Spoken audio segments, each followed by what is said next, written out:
Hello, everyone. Good morning and good day to you. I want to quickly run through this part of the course, PCL 511, called Research Design.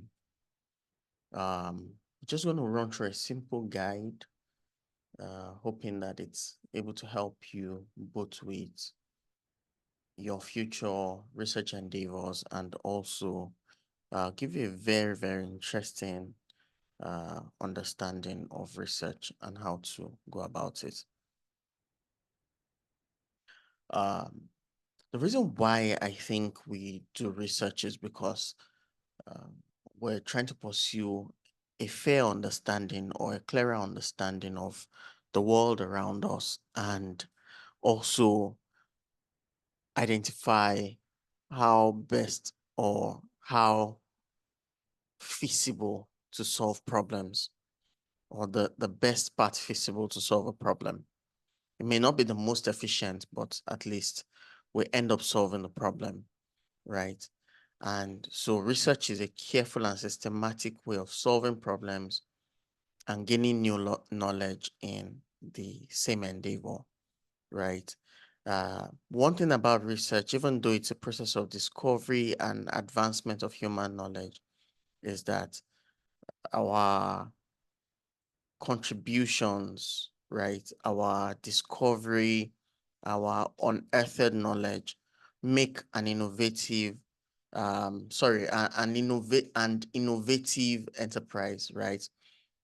Add to what is known before or something called the existing body of knowledge, right? So whatever we're pursuing in research must be adding to the existing body of knowledge, right? So for something to be counted as research, one, it has to be systematic, it must be a method that is logical, right? From proceeding from one step to the next, right? So it must be logical, and the protocol has to meet relevant norms and standards for validity and reliability. When we're talking about design, as our topic states, the research design, it means that there are groups or pathways for unearthing knowledge that are similar to each other, and then we've grouped them, of course, right, in a way that we can easily identify, okay, if this is a type of knowledge you want to discover, this is the pathway to go in design. So, of course, design is concerned with aims, uses, intentions, and plans within the practical constraints of location, time, money, and the researcher's availability. So when we're doing research design, of course, we want to be cognizant that we want to think about what type of knowledge do we want to unearth. Is it numbers? Are we concerned with measurements? Are we concerned with taking quantitative measures so that to direct our action? Or are we interested in exploring questions we don't have any idea about? So we ask open-ended questions with qualitative studies so that we can understand the thinkings, the thoughts, the biases people have, right? Without making, so for qualitative, for example, you make your hypothesis after the test, while for quantitative, you work from your hypothesis to the answer, right? Also, when we're doing research, we demand that it must be smart. So it must be specific. You must have specific goals, specific objectives, right? And they must be measurable, either explorable as qualitative studies or measurable as quantitative endeavors. They must be attainable. So it must, within this the specified time, must be able to arrive at a reasonable conclusion of the study. It must be realistic as well, right? So when we're designing aims and also designing a protocol for the research, you must ensure that it's something that is realistic, especially within the limitations we have of funding, time, and of course, availability of research materials as well. So all of those are important in ensuring that we have an inquiry that will direct us to an answer. The concept of research has to be understood, right? Um, in order to help every one of us to become better researchers, right? If you understand the concepts, the techniques, the methods, how to apply certain principles, how to interpret certain results, what you end up getting is that you will become someone who's more useful than so every day your skill will begin to improve, right? Because you will critically appraise everything that comes your way, and in that way become a better person. So basically there are, you know, three distinct approaches that we'll be looking at. One is quantitative, which I said, where you deal with numbers. Um, you measure, you can directly measure real,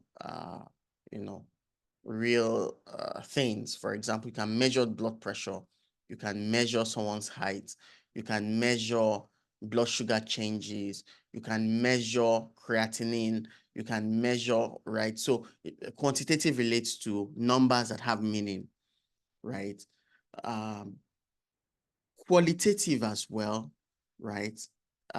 So we have quantitative, we have qualitative, and under qualitative, we're majorly talking about um, explore where we're exploring the meaning of things. So in this case, we may not say that numbers may not just mean numbers do not represent their intrinsic meanings.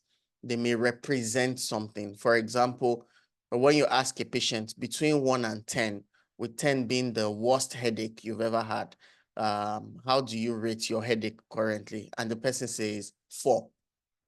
And another time you're asking the same patient and they say, um, the headache I currently feel is 8. It doesn't mean that qualitatively, in terms of the quality of the headache, is 2 times as bad.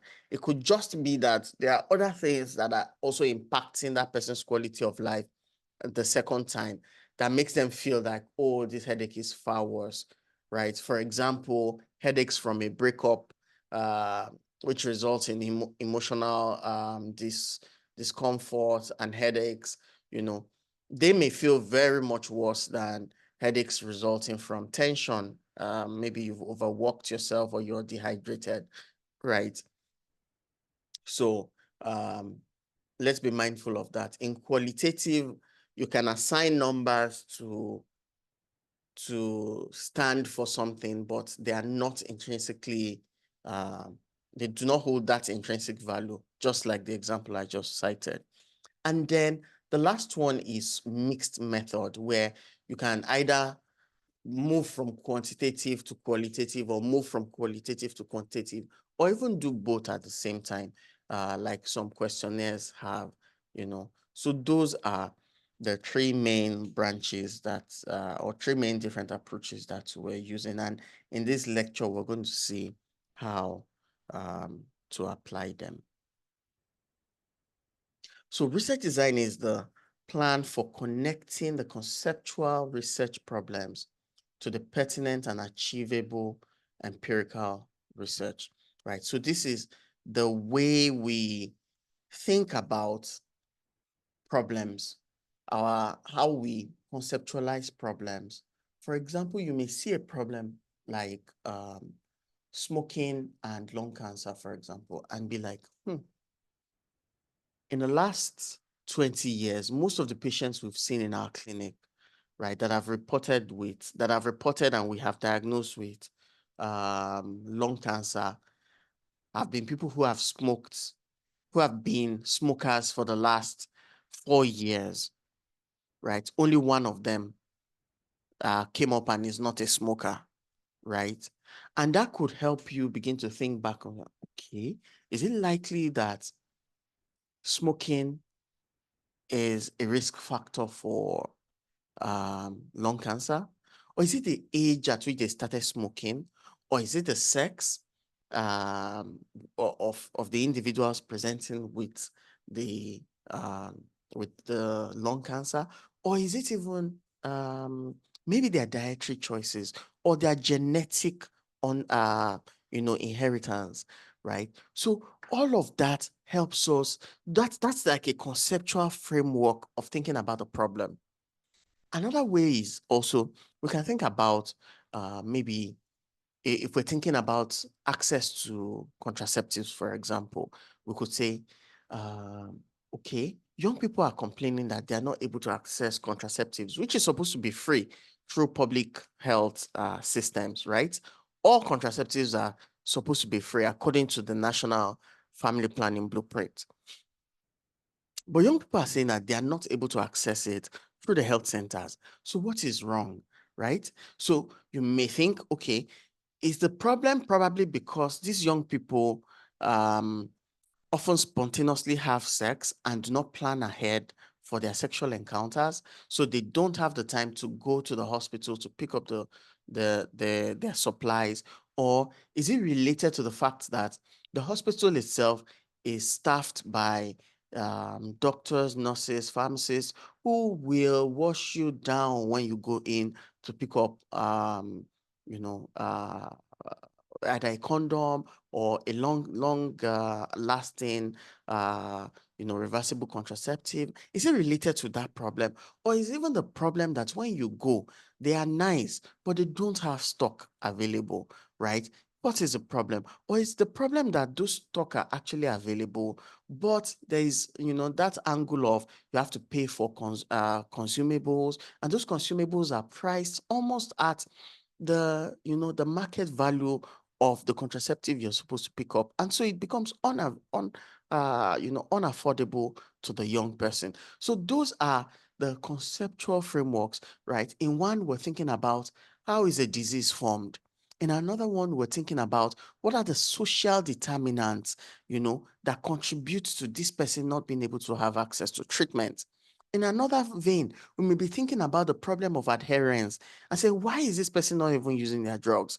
Is it related to side effects that they're experiencing? Is it related to, them not being able to afford their medicines? Or is it related to how they even understand their medicine use, right? So all of that are the conceptual research problems, right, that we're looking at, right? And we're looking at, the what can we achieve? Okay, if we are looking at the very highfalutin aspect of let's look at the first experiment, for example, where we're looking at lung cancer and what causes it. Do we have the money to follow these patients for, somebody who starts smoking today for the next 10, 15 years?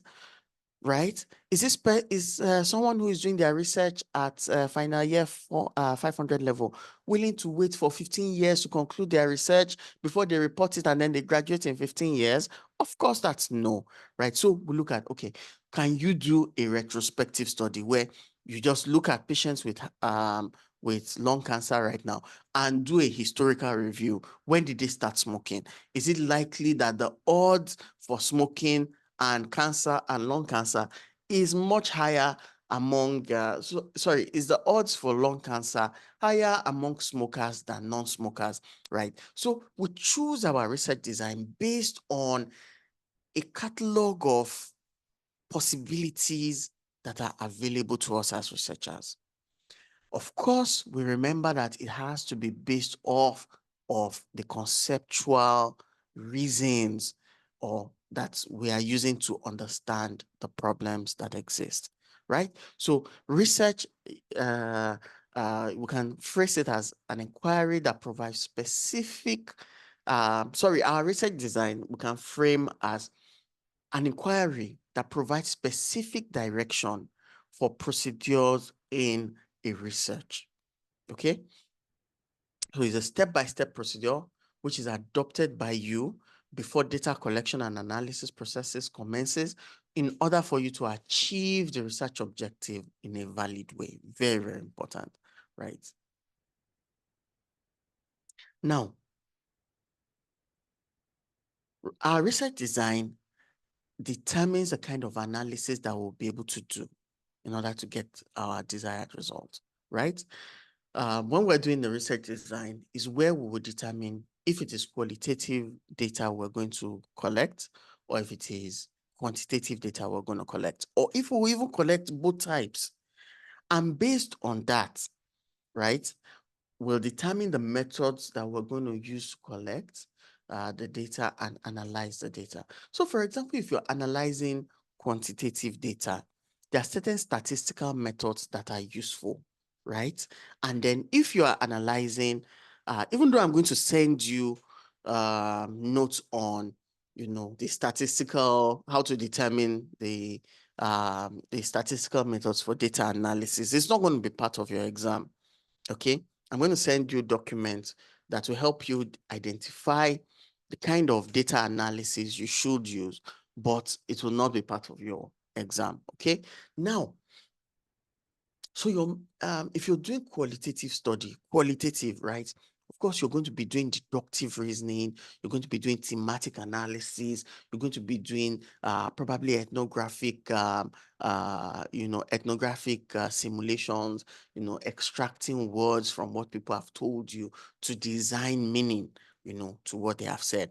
If it is quantitative, you're looking at, if for example, you're doing a peer-T test, you're looking at a group before and after, right? After intervention, or if you're doing group T tests, independent T tests, you're looking at two different groups before intervention and after intervention. If you're doing chi-square, you're comparing two different groups together, or even the same group before and after an event has happened, right? If you're doing mean, you're doing modal, you're doing mode, or you're doing the if you're doing mean or the mode, which is most frequently occurring data within a set as well. Those are quantitative. Those are used to summarize quantitative data. So it's important that we have that at the back of our mind, that most likely, depending on the kind of data you've gathered, your analysis will be decided. In line with this, if a researcher collects data before thinking through the research design, right, it means that what will end up happening, your conclusions will be weak and unconvincing, right? And then you fail to achieve the objective. So it's important that the first thing you do once you begin your research is the design. And of course, that leads you into deciding everything beforehand. Your research design must contain a strategy for interpreting the data in order to provide adequate findings and conclusions from the research, right? Research design is also divided into three groups that we've mentioned before, and you have to decide on the most appropriate design that fits your type of research work or question, right? So these are the main three types, and these are the examples under them. Quantitative, we have experimental, we have true experiments, we have quasi-experiments, we also have pre-experiments under experimental.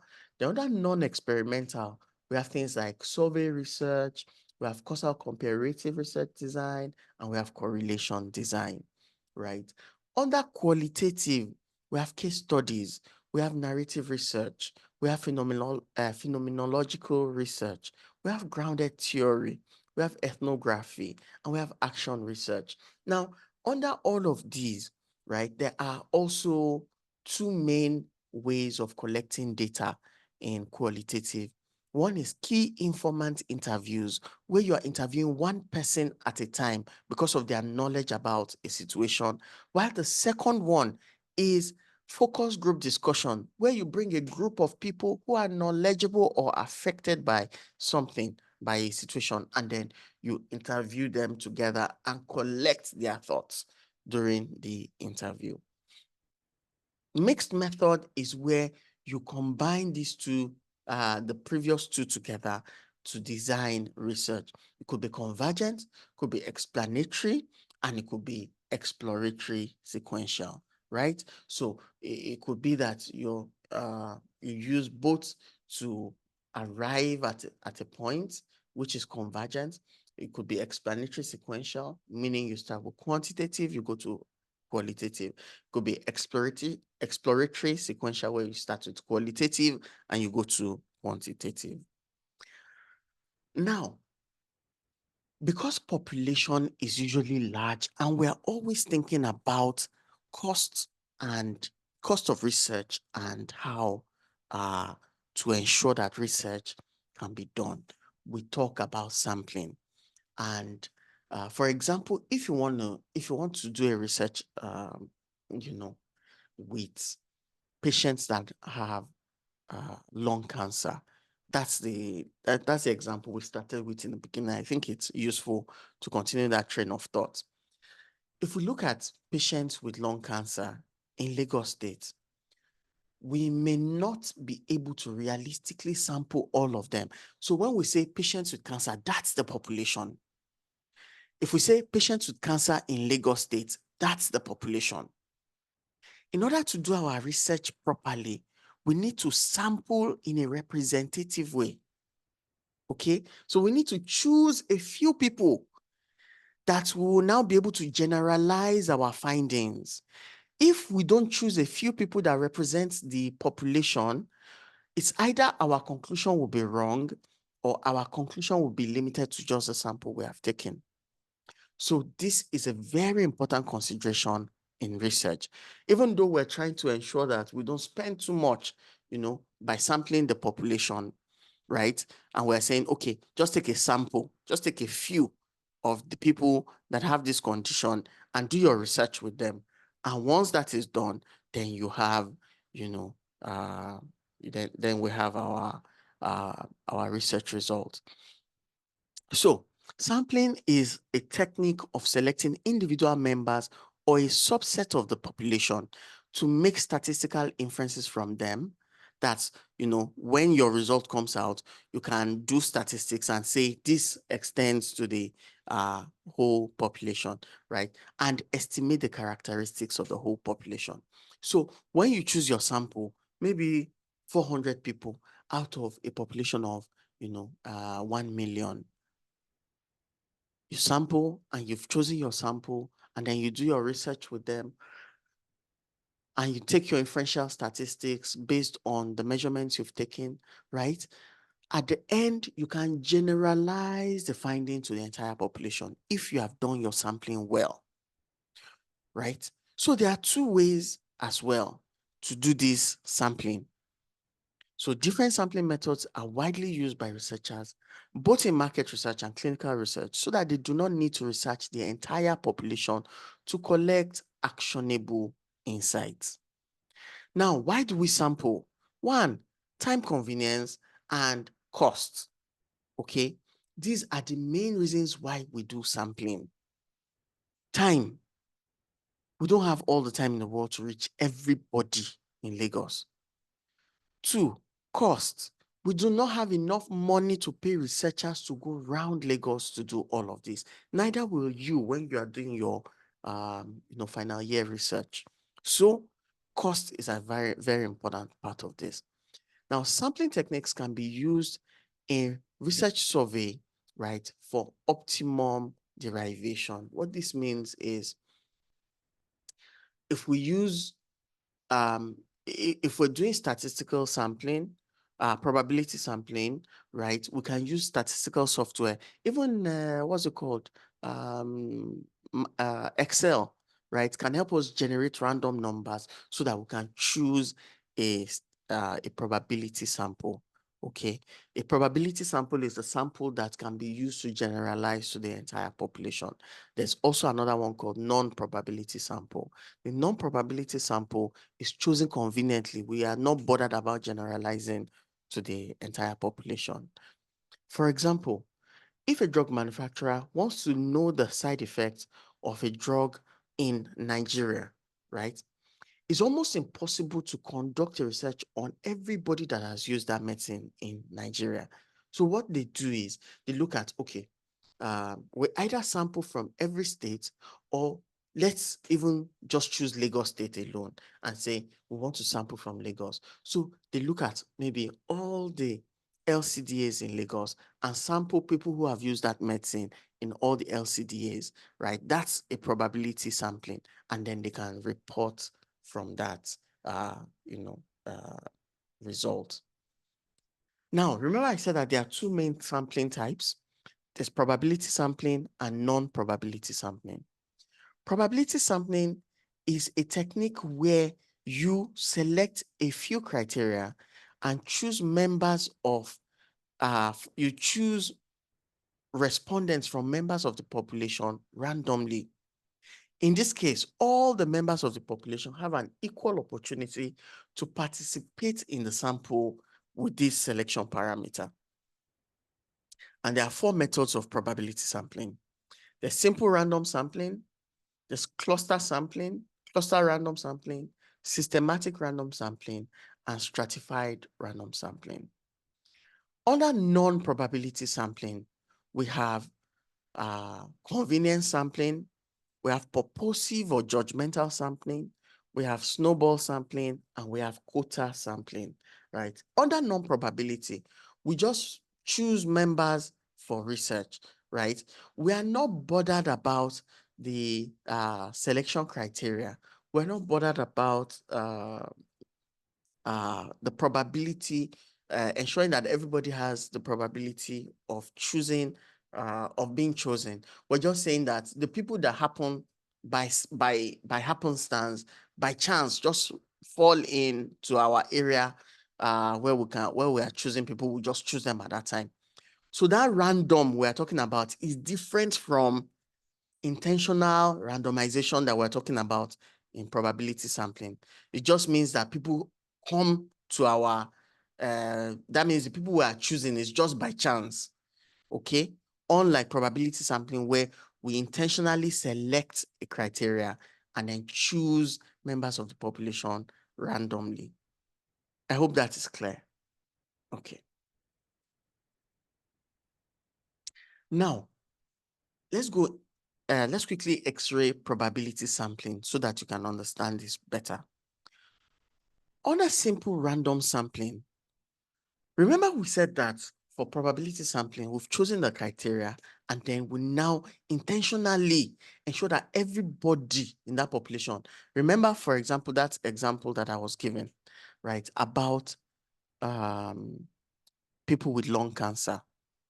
What we're saying is that we want to ensure that all the patients that have lung cancer in Lagos have equal chance of being chosen for our research.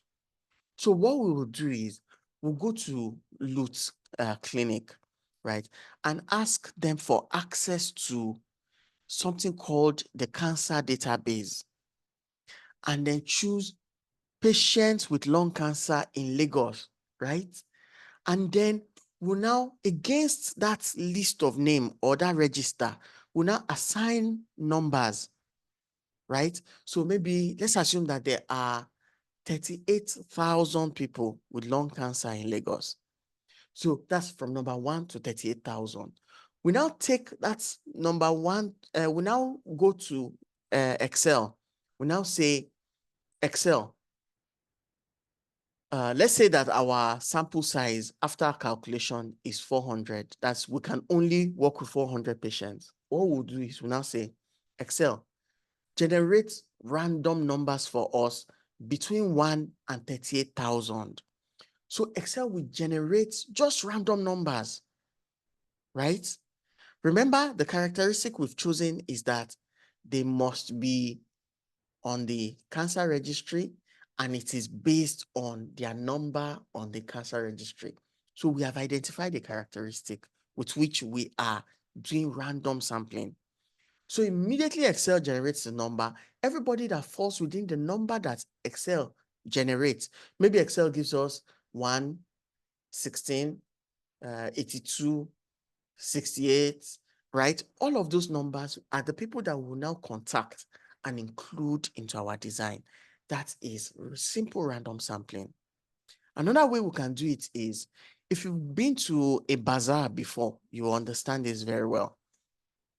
We write all 38,000 people's names on pieces of paper, close our eyes, and pick out 400 pieces of paper randomly while, juggling our baskets.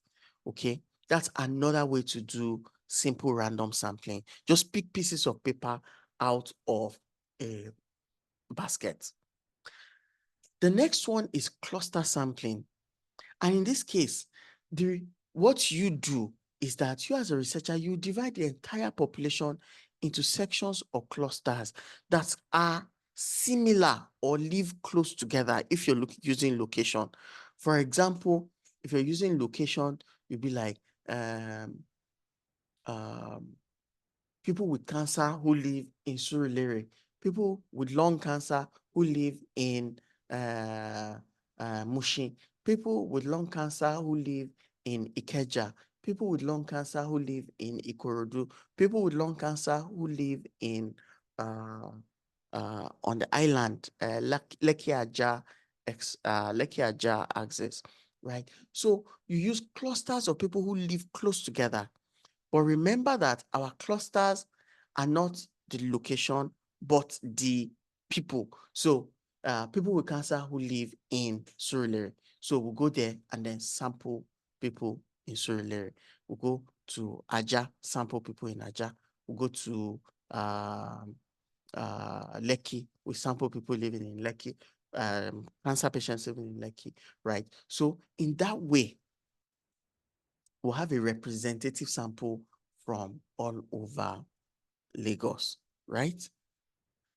Another way is we can do systematic sampling. We can say, since people live all over Lagos, our cluster sampling may miss our, before I get to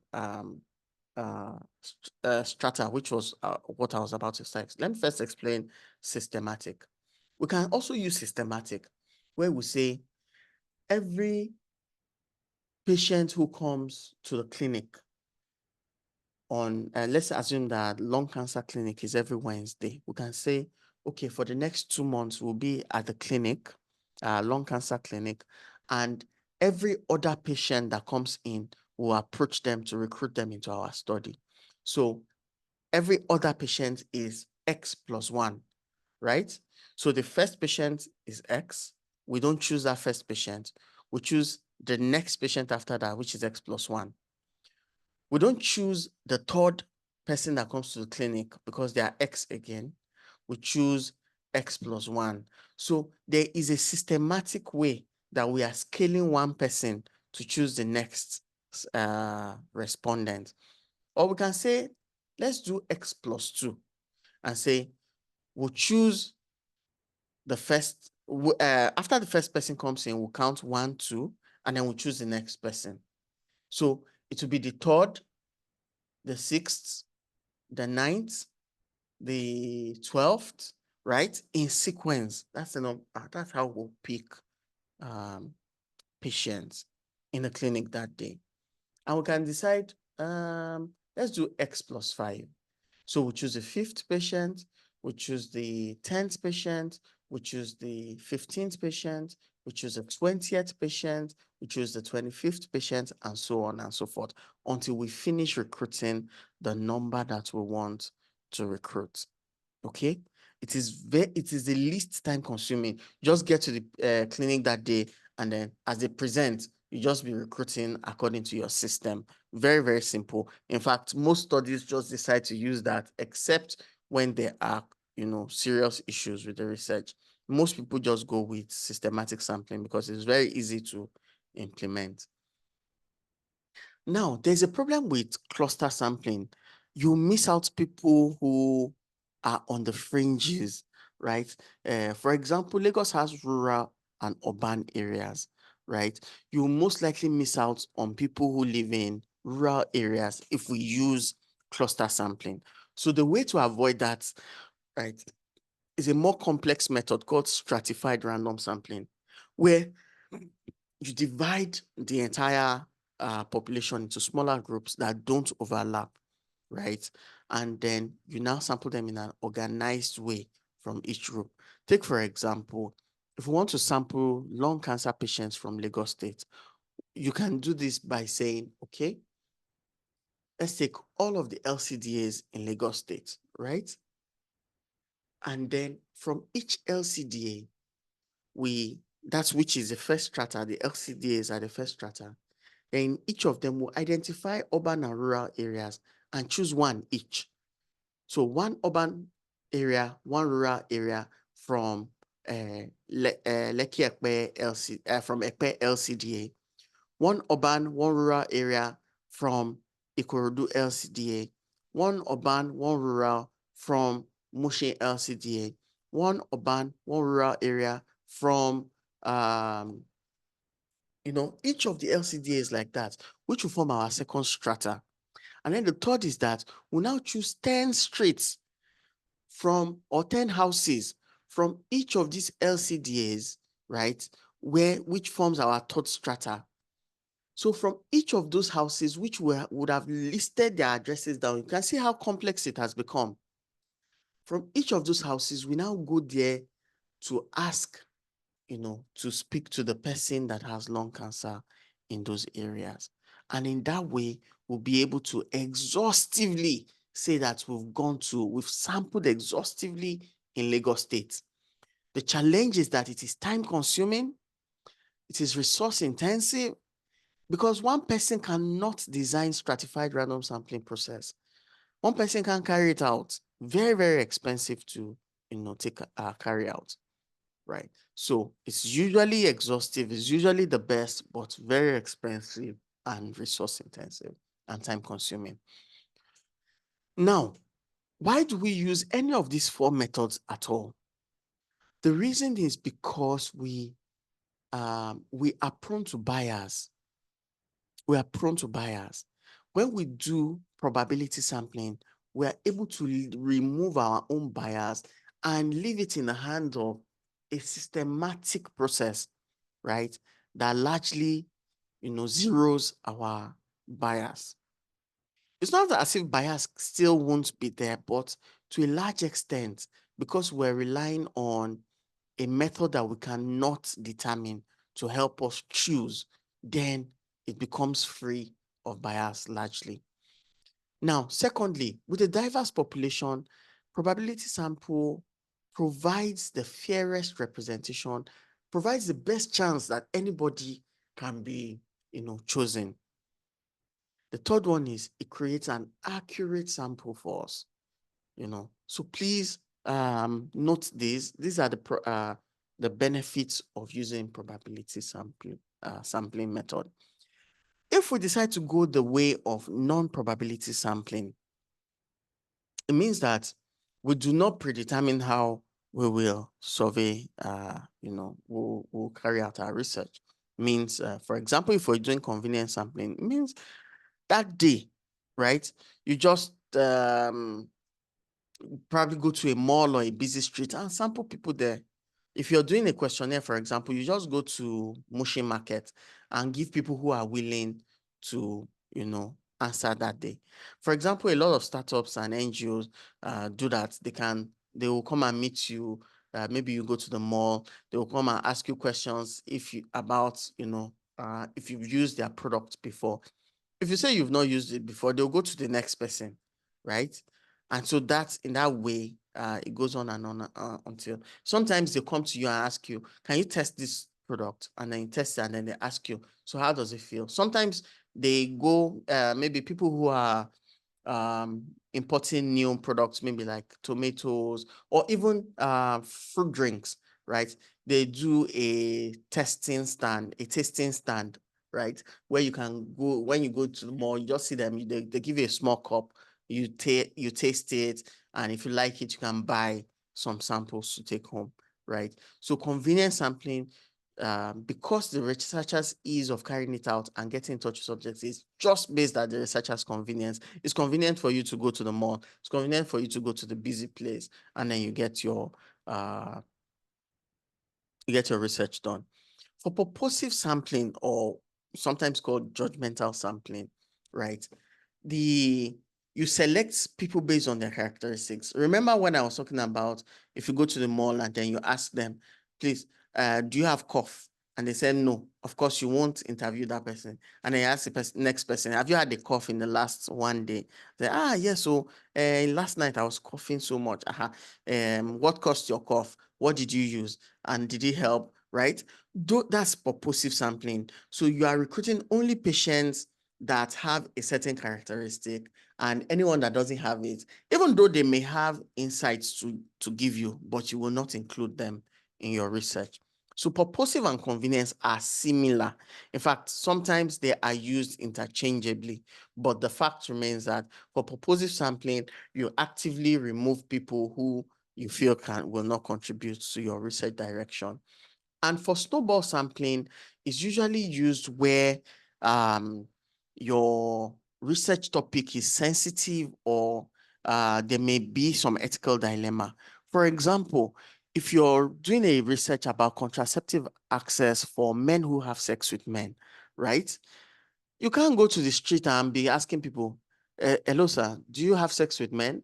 Hello, sir, do you have sex with men? Or hello, sir, do you have sex with men? No, no, no. You can't do that. So the best way for such research is you identify support groups, right, that have men who have sex with men. For example, in LUT, you can get access to such support groups through APIN, through some of the other NGOs that are available within the hospital.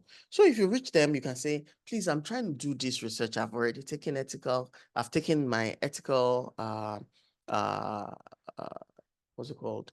Ethical research training online. Of course, you won't mention online. I've done my ethical research training. I'm already certified. I've also undergone ethical clearance review, and I've been certified to carry out my research. I want to get access to your support group, right, of men who have sex with men. I want to understand their challenges around access to contraceptives, and what other problems they may have, in order to try and find out if we can resolve that problem for them. And of course, they will lead you to maybe one person. So that one person will say, okay, you can do interview with me today. So you do interview with that person that day, and then they tell you, come to Motion Market at 6 p.m. When you get there, call me. You tell me where you are, so I'll tell somebody to meet you there. That's snowball. They are telling you the next person to meet. You are not the one choosing the next person. They are telling you the next person to meet. The next day, that one, you call the first person and say, okay, you are able to meet the person. Okay, you've done the research. Okay, tomorrow, go to under bridge at Ikeja. I'll tell somebody to meet you there, right? So in that way, it's a snowball. A snowball just makes it's not something we do here in Nigeria. There's no snow in Nigeria, but it's similar to what we do in terms of it's actually makes reference to snowball fight, right? Where you choose somebody to target, and then you throw the snowball at them, and then they may not even directly target you. They may just target somebody else and then throw a snowball at them. Similar to if you're doing a pillow fight, you hit somebody with a pillow, then they hit somebody else, right? It's just to say that one person links you to the next person, that person may link you to the next person, or the initial person links you to the next person. It's just like that. So that's why it's called snowball sampling, right? And so that's how it is used. In terms of quota sampling, you just do it based on quota. For example, employment sometimes is based on quota or ethnic compensation. Sometimes you look at representation in the country to do quota for how you sample. For example, if you're trying to talk about a social issue, right? A social issue. Your research is about a social issue. Maybe, let's say, cost of living among Nigerians of different extraction, and you only have access to Lagos, right?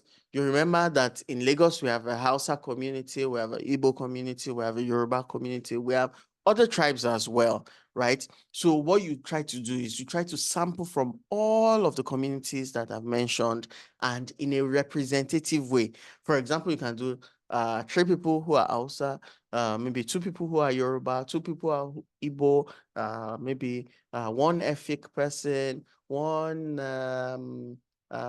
person from the middle belt, or just like that.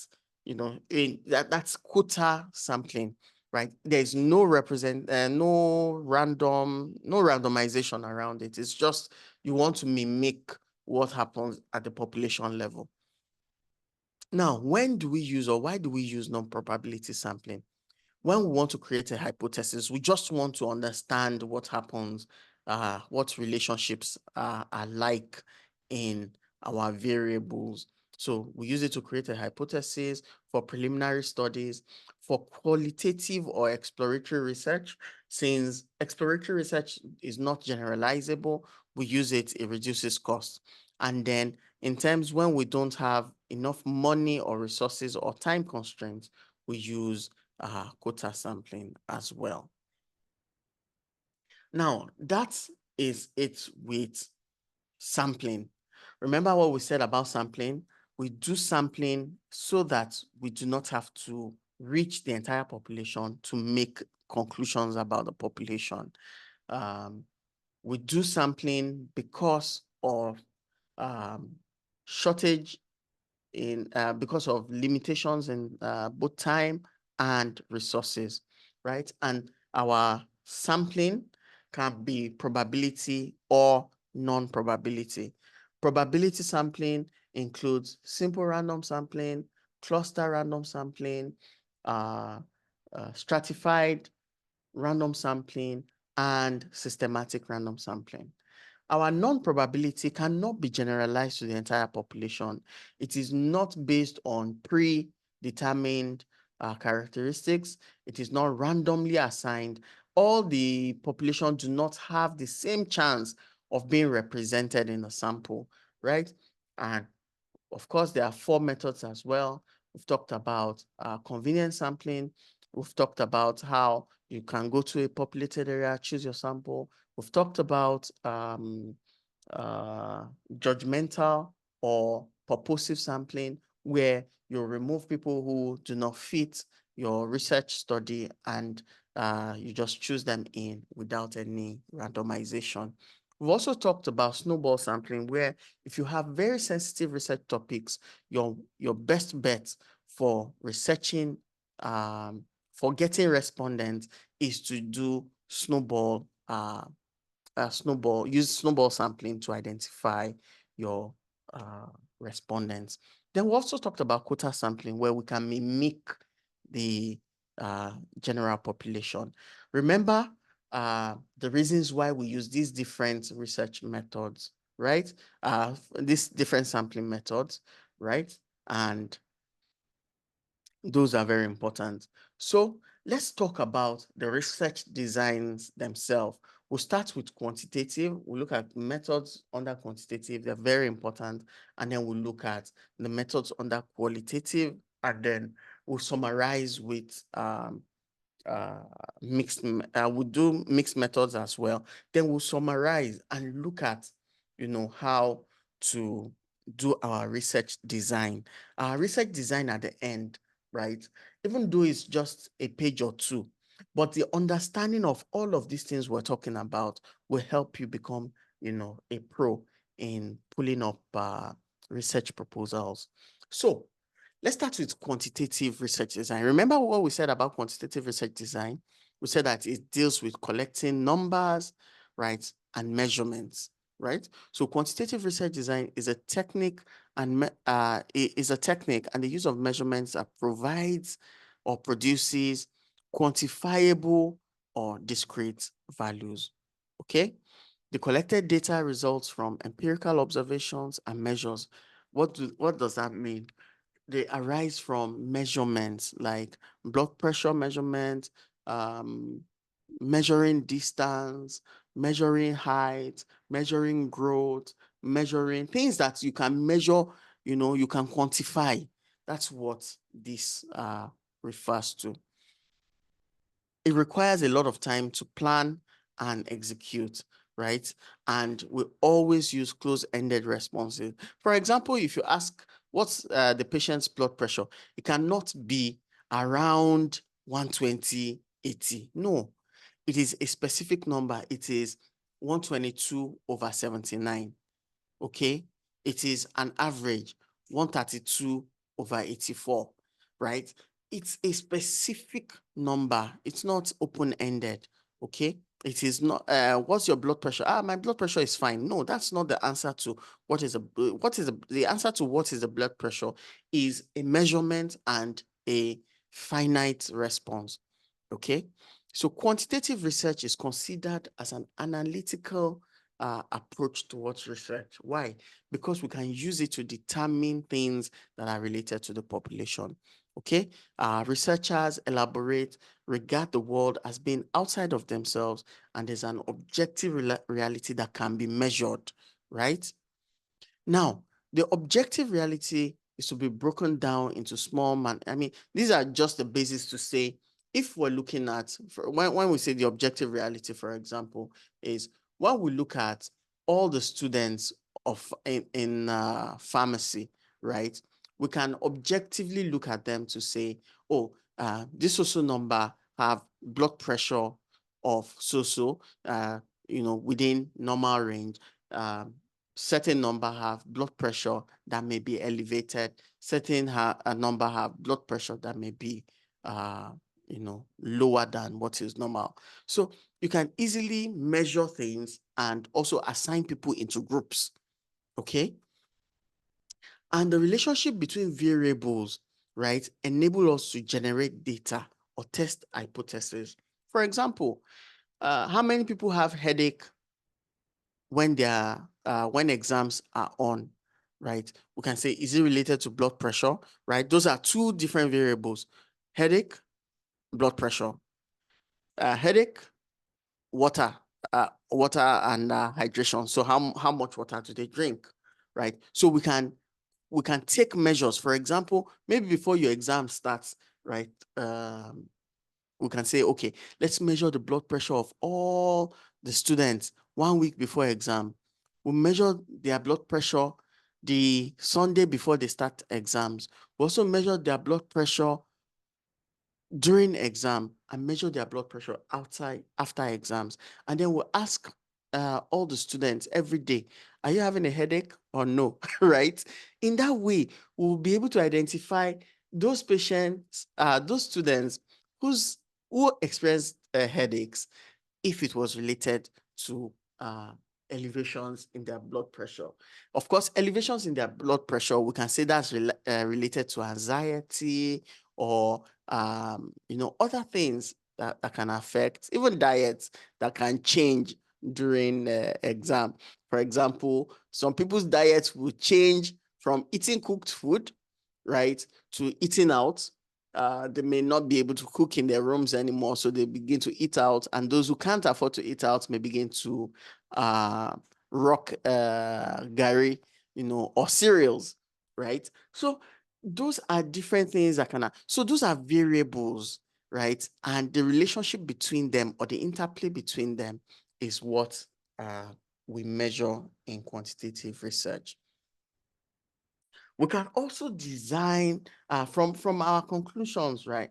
From our results, we can draw conclusions with results with respect to if our objective was proven or not proven, right? So let's assume that at the end of the research I just designed with you now, let's assume that at the end, all of the students that had headache had elevated blood pressure. We can say, oh, students who experience headaches during exams experience elevated blood pressure as well.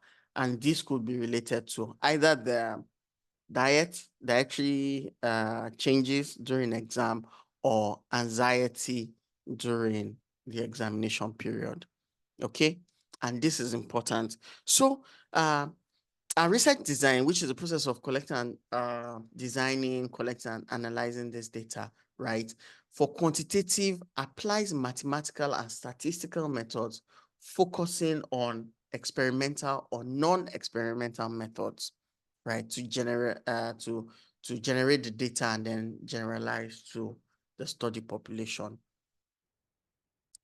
From that, you note that there are two directions under quantitative research design. One is non-experimental and the second is experimental. Now, what is non-experimental design? Basically, it means the quantitative study that we do that does not involve us looking at an intervention, right? We are just trying to find out what has happened or what is happening. So we are not concerned with the impact of an intervention, right? We're not concerned with randomization to groups. No. In this case, we're only looking at what is currently happening. So it's a cross-sectional survey or a comparative survey or a correlation survey. We're not interested in, in randomization at this time. So the first example of a non-experimental quantitative research is survey, which is the most common that we do. In fact, I want to advise that everyone, take a good understanding of this, because definitely we will ask you around designing a survey research, just for a brief, just maybe write up the method, design a survey research, right? Very, very important. Please, I will also send, a demonstration on how to quickly think about this, right? Even though we'll talk about it at the end of this class, but I just wanted to point it out to you. This is the type of research that provides a description of attitudes, opinions, trends by studying a sample of that population, right? If, for example, we want to know how many people are anxious about exams in Idiaraba right now, we just choose a sample of maybe 300 people, just go with our questionnaires, right? Ask them, are you currently, just ask them a few questions. Are you currently anxious about exams? In what way is your anxiety affecting you? Why do you think you are anxious at this time? Is it because you've not been reading since the year began, or are social events also overtaking what you are doing here? Are you concerned about home? Are you concerned about your health? How is it likely to affect your result at the end of the semester, right? All of those things are, they are a description of attitudes, opinions, trends that is happening within the Diaraba population that we are going to extract from that sample, right? So it's a method of obtaining data, right? Usually in statistical form from a large number of people in a relatively short period of time using closed-ended questions. Most questions in survey research should be closed-ended questions, except when we're looking at sometimes we do mixed type by including open-ended questions, but in a survey, it should be closed-ended questions, right? Or you just tick the boxes, right, to indicate what you feel. It's the process of collecting data from the sample group so as to determine the status of that group per time, right, with respect to one or more variables. Like the example I gave, you look, even though we're looking at if people, our large goal is to know if people are anxious, but we are also asking them what is causing your anxiety. Is it because you've not been preparing since beginning of semester, or is it because you feel like you may not be going into this exam in good form, or is your health challenged, different things like that. Also, survey research, right, comes in handy when you are studying several variables and you need to present it in a logical form so that when people are going through it, even though it is long, but it's logical to them. So you don't have to meet with people one-on-one. You can survey 300 people sitting there in one venue at once, instead of saying that you are meeting 300 people one day at a time for almost 1 year, right? So it's a very, very good method. It involves a critical observation of events, objects, subjects, and ideas without attempting to control the condition of the phenomenon, right? Can be cross-sectional or longitudinal. Cross-sectional means you do it now and that's it. Longitudinal, like longitude is long. So you do it now, you do it at another time with the same patient. If you do it with different patients at another time, that's another cross-sectional study. But you do it now, and then you contact those same people who answered you the last time and do with them again, right? That is longitudinal. Cross-sectional means you do it now, and that's it, okay? Cross-sectional research design is descriptive, exploratory, and explanatory, while longitudinal focuses on trend, right? If you remember, before the election last year, ANAP did a survey in December. Then they did another survey ending of January. Is that correct? Yes. Ending of January, which was released shortly before the polls, before we went to elect our president.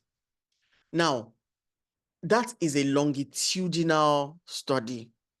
And the reason why it's important is because it's looking at it's looking at trends, it's looking at the opinion of people and how it is changing based on either the campaign of candidates or social issues that are happening at the same time. Okay, so there are longitudinal designs and there are cross-sectional designs. Most of course, you use questionnaires or close-ended interviews that are generally like questionnaires, right? You can either administer it physically through questionnaires, or you can do telephone interviews, or even you can send via email to people or send links to the survey to people, right? It's one of the best methods it's one of the most used methods of research, right? And it always generates current information. So it's very good. It's also useful when you want to study people in their natural setting to determine what they are likely to do. Ceteris paribus, that's all things being equal. So some of you may ask, so how come some of those research were not they did not map the result of the election appropriately? Well, two things. One is, if you remember, there was a large percentage, almost 30 something percent, 32% or so, that did not respond. And there was a lot of talk that, see, that large number of people that didn't respond to say this or that, it's a silent majority, and there is, they are likely to swing the vote in one direction or the other. We cannot tell. Secondly, I said ceteris paribus, as all things being equal. There were actions that in one way or the other could also have impacted the result. So that's why sometimes surveys may fail. Okay. Now, survey research methods can be further classified into descriptive, analytical. Then, of course, there's school surveys, there's genetic surveys, right? But then the most commonly done are descriptive, school survey, and analytical survey, in that order.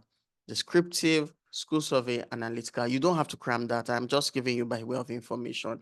Just so that these are the four survey methods that are usually done. Descriptive, you test people, give them questionnaire or interview them, and then you describe the results without any serious analysis. The analytical surveys, you would have had a prior understanding of the variables that are connected to what you want to measure, and then you use that to design a detailed questionnaire. And then when you do your research, then you now do appropriate analysis of what you've measured. Now, the principal advantage of survey studies is that they provide us information on large groups of people with very little effort and in a cost-effective and in a timely manner too. Surveys are one of the reasons why we have job reports, economic indices, and all to guide our decisions from day to day. It allows researchers to assess a wider variety of behaviors and other phenomena that can be studied in, the natural environment. The major drawback is that's the major disadvantage is that you can't control against bias, right? And then it depends on cooperation of your respondents. Remember the one I just said, about 32, 33% did not cooperate, right? So they affect the reliability of your results. Information, the third one is that information that is not known by the respondents, you cannot get it from your survey results, right? So if you are choosing people and they are not knowledgeable about the event, then it will be, your results will be inaccurate. So this is an example from one study we did. I just wanted to help you see how to, how to design, right? Let me quickly read it out. So the first part of the statement talks about the research design. The study, a comparative cross-sectional survey, okay? That shows you that using the tool, our tool was WHO Model Drug Use Survey Questionnaire, was carried out population, secondary school students in 2 LCDAs, Ikotun Igondo, a low per capita neighborhood, and Ikoyi, a high per capita neighborhood in Lagos State. Okay, so that tells you the location was Lagos State. The population were secondary school students in Ikotun Igondo and Ikoyi areas, LCDS of Lagos State, right? And we did a total of, so this is a survey, quantitative survey research method, right? But here, if you notice, right, we have done a stratified sampling method here, right? We chose 10 secondary schools, right, from each of Ikotun Ngondo and Ikoyi to survey. I think this is 5 each. 5 each. So a total of 10 secondary schools were included as sites for the survey, made up of public schools and private schools. So we did 3 secondary schools, right? 3 secondary schools in Ikotun Igondo, right? And 3 secondary schools in Ikoyi LCDA, which were public schools.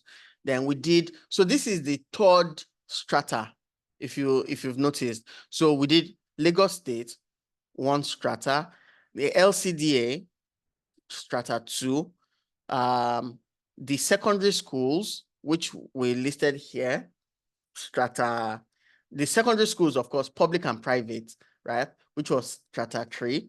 And then we now sampled the students in junior and secondary, which is strata 4. Okay. Now, we did senior students. We also did junior students, right? Pilot study was carried out using 10 students, just to be sure that our questionnaire was, appropriately designed. So we've explained our sampling here. Then we talk about our tool. This is additional information that our tool was we did a pilot study, right, to simplify words to meet students' reading level. Then, how did we get our sample size? The sample size was calculated to be 368 using the Fisher formula, right? However, we ended up sampling 1,078 students in order to increase the reliability of finding differences in the population under study. So this is our sample size, right? We've decided sample size. Remember, our sampling method is stratified random sampling, right? And then here we have implemented that sampling. Now, what's our undersampling? How do we know people are eligible to participate? So we have an inclusion and exclusion criteria, which I will clarify later. But here, all eligible students were presented with information about the study as a group in a classroom. So all the students were told about this study. And then those willing to participate were asked to present in one class downstairs. So all the students that were interested in answering our questionnaire went downstairs. We're not paying them any money. They went downstairs, and then we gave them the questionnaire and they filled it. So that's what self-administered means. If it was researcher administered, it means we'll have to reach them one at a time. But because we put them in a class, we were able to interview 1,078 within a short time. Okay. Now, the questionnaires, which is our tool, right, were self-administered and retrieved immediately after students had filled them. The students were assured of confidentiality. That's ethical considerations now. The students were assured of confidentiality, and their teachers were not in the same room when we're giving them the questionnaire, so that nobody is telling them what to answer. The data was collected over 2 months. Not like we're going every day for 2 months, but just the time required to go to each of those schools, get approval, and then survey the students was over the period of 2 months.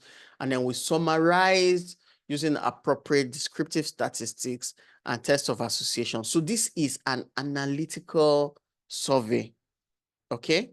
So this is an analytical survey, but because we're also comparing across two areas, across Ikotun Igondo and Ikoyi LCDs, we wanted to see the differences. So we also made it comparative, okay? So with that, we also went ahead to describe our tool. Of course, we looked at lifetime prevalence, infrequent use. So we defined all of that. And then for medicinal opioids, drug use was differentiated from medical use by asking participants to only report use without a prescription. Of course, then we now talked about where we obtained ethical clearance from. Okay, so this is how to, of course, when you're doing your own methods writing, you elaborate more under, these subtitles. That's for your research, but in the exam, it will be as brief as this. Okay, in the exam, it should be as brief as this. So causal comparative, right? Known as retrospective research, looks at relationship between variables after the event has happened. The goal is to determine if there's a relationship between two or more variables, and non-experimental methods are not designed to determine cause and effect. I mentioned that in the last class as well, right? So this is a type of research that seeks to determine no, you cannot determine the cause and effect, right? You cannot determine cause and effect relationship. Sorry, it's not to determine the cause and effect relationship. It's just to determine the relationship between two variables, right? Even though we call it causal comparative, right? But because it lacks the element of randomization, it cannot determine cause and effect. It just increases our likelihood of detecting a relationship called correlation, right? It's able to help us detect correlation that we can now test in clinical trial, but it cannot detect cause and effect. So please kindly disregard this causal comparative. We do not use it to determine cause and effect. We use it to determine the correlational relationship between two variables. I made a huge mistake here.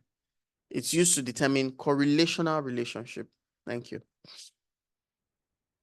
Similar to correlation research, exactly. So it's much, much similar to, so here we measure two variables and assess the statistical relationship between them with no influence from any extraneous variable. That means we are only concerned about two variables here.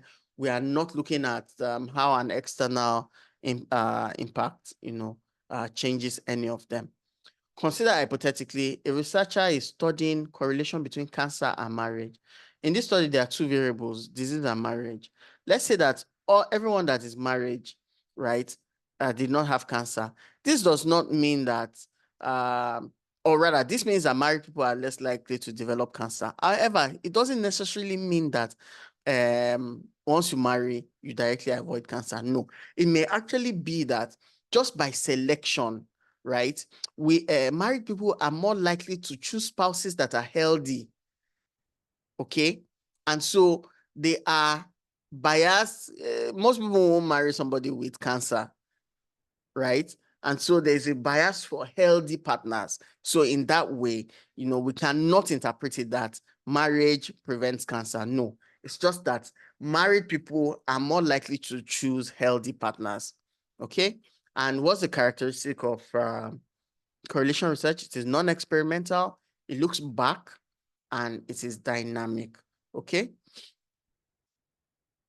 Now, experimental research. So what we've finished looking at right now is non-experimental research, and we've looked at three main types of non-experimental research. Remember that we said that non-experimental research is not designed to detect cause and effect relationship. It's basically designed to just study the relationship between variables to help us generate hypotheses for the step of experimental research. So we looked at survey, other survey, we looked at different types of survey. We looked at cross-sectional and longitudinal based on time. So we can classify surveys based on time. Cross-sectional, which is now, and longitudinal, which means you survey the same people more than once. And then also based on the analytical method, we can look at descriptive, analytical, school survey, and genetic survey, right? And of course, remember that the advantages of doing a survey is because we can quickly summarize data about a large group of people, very cost effective and time efficient. Remember that the major issue is that we cannot control bias. It depends on cooperation of respondents, and also we cannot detect information that they don't already know, right?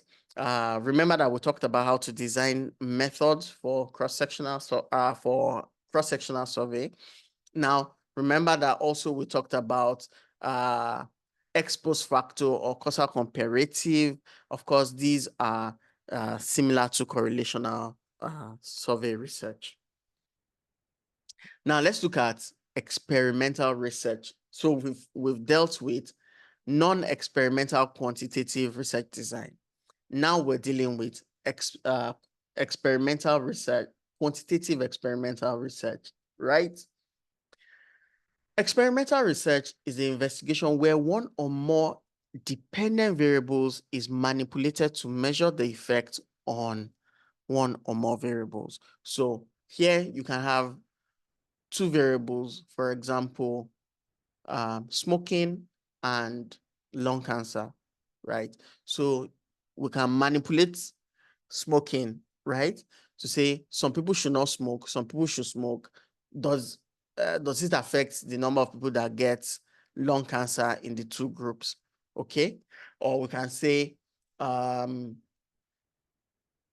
if they are smoking, but there's no history of cancer in their family, do they still get cancer, right? So we are now moderating a third variable to see if they still get cancer. So in this area, we can manipulate one or more variables to study the effect on people's health.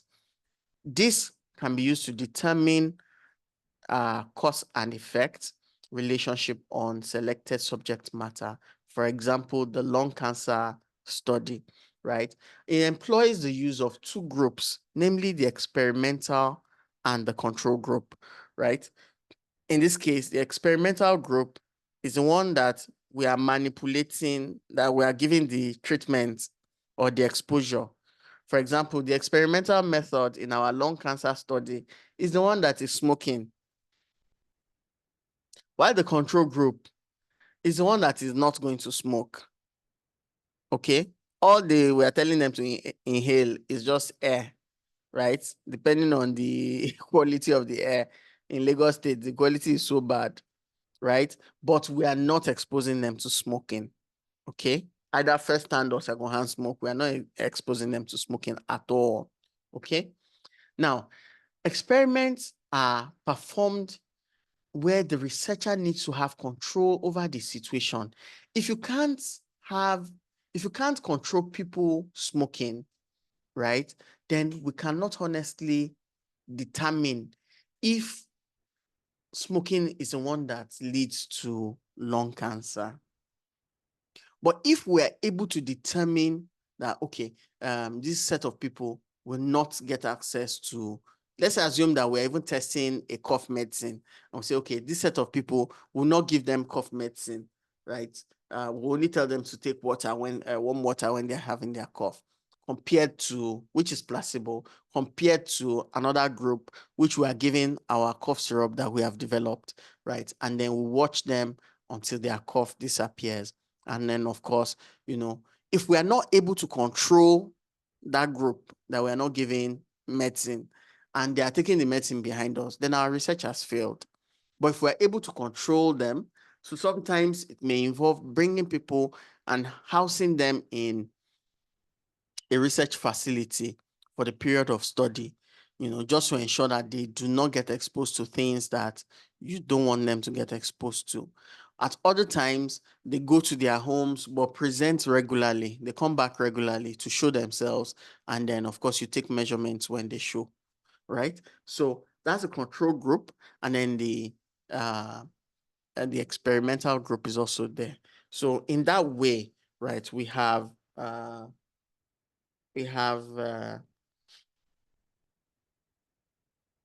in that way we have two groups, and you as a researcher, you have control over the situation and you can adjust some of those variables. This method is important where we are testing theories or hypotheses in order to arrive at a decision. There are different types of experimental designs. The most important are two, but there are three. Pre-experimental, where the researcher studies a single group and provides intervention during the experiment, right? There's no control group for pre-experimental. For quasi-experimental, here you are using control and experimental groups, but you are not randomly assigning participants to both of these groups, right? For true experiments, here you randomly assign participants to treatment groups, right? And you can observe their behavior over time as well, right? And a way to, which is what is taken advantage of in pre-experimental and quasi-experimental, is that you can measure the variables you are looking at intervening on. Let's take an example of adherence, right? You can measure people's adherence before doing your intervention, maybe educational intervention. You want to talk to them about adherence. You want to give them a lecture on adherence. So you measure their adherence first, and then you now give them the lecture. And then you now measure their adherence after the lecture as well, right? So in that way, you are controlling, you're like using their pre-experimental measurements as a control for, when they are exposed to the intervention. So those are the ways we can have experimental research designs. More in depth, we look at pre-experimental design, right? It's an observational approach to performing an experiment is the most basic type of experimental research, and there are three types. There's one short case study research design. In this form of research design, you subject a single group to intervention or stimulus, and then you test them at the end of the application. You don't measure before, you just educate them, and then you take your, you measure the adherence afterwards. Just give me a minute, please.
Oh, sorry, I didn't realize I was still muted. Okay, so there is the one shot case study research design where you measure impact after the fact. So you go to the clinic, you talk to patients about adherence, and then you measure their adherence when they are picking their drugs. Okay, that's one shot case study research design. There's one group pre-test, post-test design. In this case, what you do is that same group of patients that are in the waiting room, you serve them questionnaire to check their adherence level for the medicines they've used before. Then you give them a talk.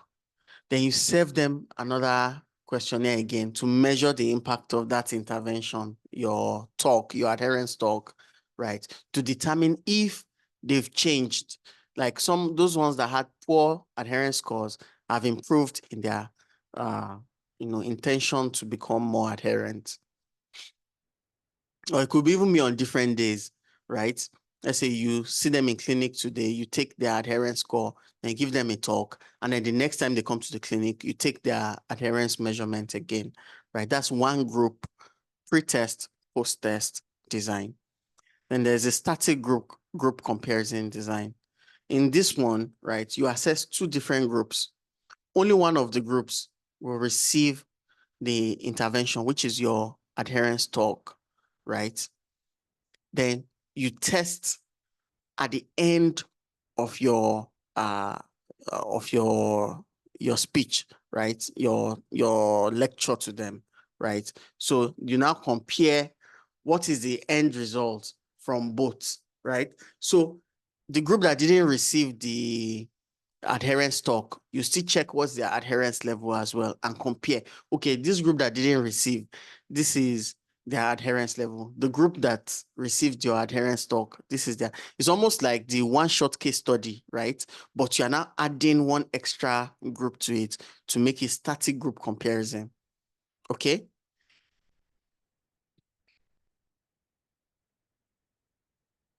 Now, so that's pre-experimental. Now let's look at quasi-experimental design. All of these are experimental designs, but then there are different levels of intentionality in how we are increasing the complexity and increasing how sure we are about the results. Next is quasi-experimental. It's similar. Here you use two groups, right? But you are not randomizing to the two groups, if you remember. It's similar to randomized trials, right? You want to demonstrate causality between an intervention and the outcome, but you are not going to be randomly selecting people into control groups because you want to save costs.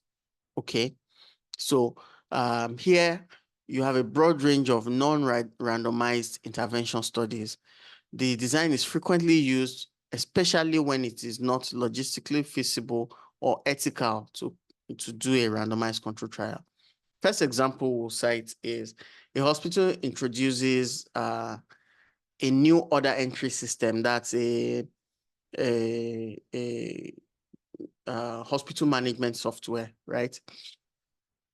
And you want to study the impact of this intervention on the number of adverse events before and after that introducing the software into the hospital, right? In this case, you will not be reasonably able to, order people into one group to the other, right? So we use quasi-experimental design in that case. Although the randomized control trial is generally considered to have the highest level of credibility, okay, you may choose not to randomize the intervention for one or more reasons. So we're still talking about quasi-experimental, right? And the reasons why we may choose quasi-experimental, one, ethical consideration, right? It's not ethically right if there is a known treatment for a condition, for you to withhold treatment from a group of people because you are testing a new intervention. There may also be difficulty of randomizing either subjects or location, right? As the example states. Next is you may have a small number of patients available. So that stress of randomization might not be worth it at all. So that's a possible challenge why we may opt for quasi-experimental, right? The lack of random assignment is a major weakness of quasi-experimental study design. For example, associations identified in QE, that's quasi-experimental, meet one important requirement of causality. The intervention precedes the measurement of the outcome. So you did your, what's it called, your adherence talk before we measured the outcome.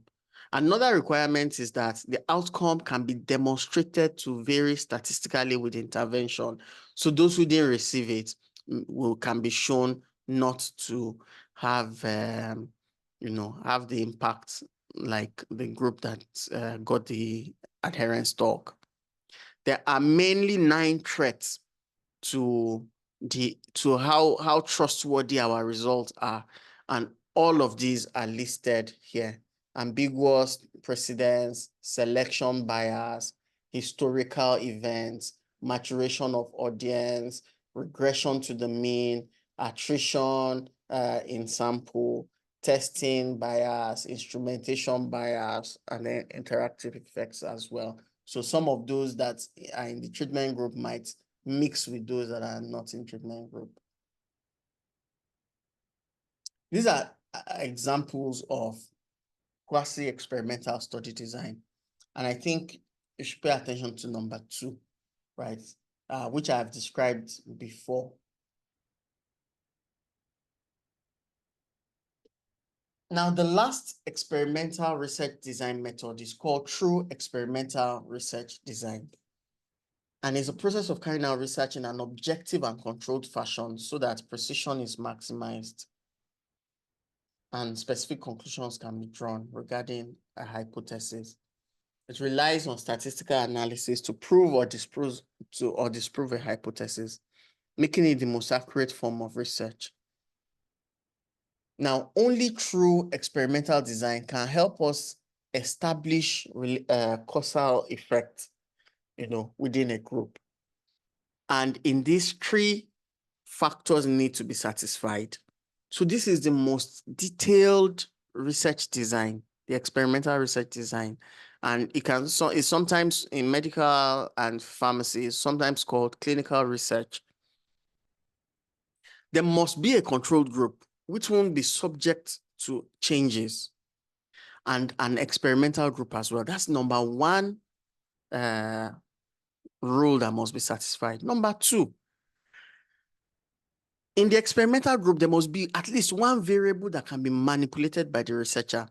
In our case, it's either they receive the drug we are testing, or they are smoking, or they have access to maybe a blood pressure. So we want to see difference between two groups of patients, one who have access to blood pressure monitor and the others that don't have access to blood pressure monitor. So they must have access. There must be a variable that changes between our experimental and our control group. Okay. And then the last one is very important. We must have random distribution. So if you have 300 patients, right, that we want to distribute into two groups, we must randomly assign them to A or B, right, using a random number generator or any other randomization process that we can access. Okay.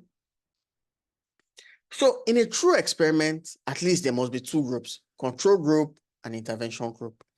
The intervention or the experimental group is the one that receives the treatment that is being tested for efficacy or being compared to placebo, right? Or being compared to the standard treatment, sometimes called active control. On the other hand, our control group receives no treatment, which is called the placebo or no treatment group, or if a treatment is already established, right? For example, if you're doing a research with patients who have malaria, you cannot leave people with malaria, okay, without access to treatment. You can't leave them without access to treatment. You must, because there's established treatment already. So what you can do is you compare your new molecule to standard treatments. You compare your new molecule to standard treatment in clinical trial. So if it is a disease case that has not been treated before, then you give placebo to the other group, right? So it's one of two things. Your control group either receives no treatment, called placebo group, or they receive the established treatment, which is called active control. Okay. Now, when we talked about variables, right, we have controlled variables, independent variables, and dependent variables, right? And of course, your controlled variable is usually, you know, the one that is dependent, not the independent variables. Independent variables like age, sex, those you can't change. Things like if you're looking at a blood pressure trial, right, where we're giving medicine. So our dependent will be takes medicine or doesn't take medicine, and then our independent variable or result will be the blood pressure measurement. Okay. Sorry, 1 minute.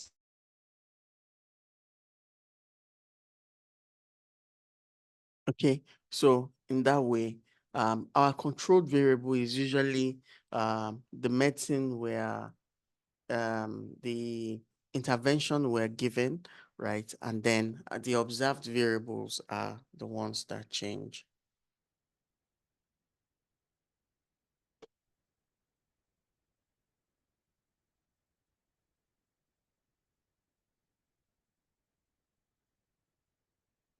Now, we said that the main difference between quasi-experimental and true experimental is that there's randomization into groups. So what is randomization? Randomization is a method of experimental control that has been extensively used in clinical trials and other experiments. What it does is it prevents selection bias and ensures against accidental bias. It produces comparable groups and eliminates source of bias in treatment assignments. Finally, it permits the use of probability theory to express the likelihood of chance as a source for the differences in outcomes among two groups. So randomization means the allocation. Randomization is the allocation, the process of allocating respondents in a sample to different groups in such a way that it is each member of the group can be has the same chance of being assigned to any of those two groups at the same time. Okay? Each of the members of the groups has the same chance of being assigned to either A or B, control or intervention arm at the same time. Okay, that is what randomization does. And we can do simple randomization, block randomization, stratified randomization, or covariate adaptive stratified randomization. With simple randomization, you can simply, when each person comes to you, you flip a coin and then they go to the group that the coin directs them to do. Another thing is you can use a random number generator, right? And use that to, you of course have assigned everybody to a number on a list, and then you ask Excel random number generator or any other software to generate random numbers assigned to two different groups, and then to do that for you. I know GraphPad also does that online.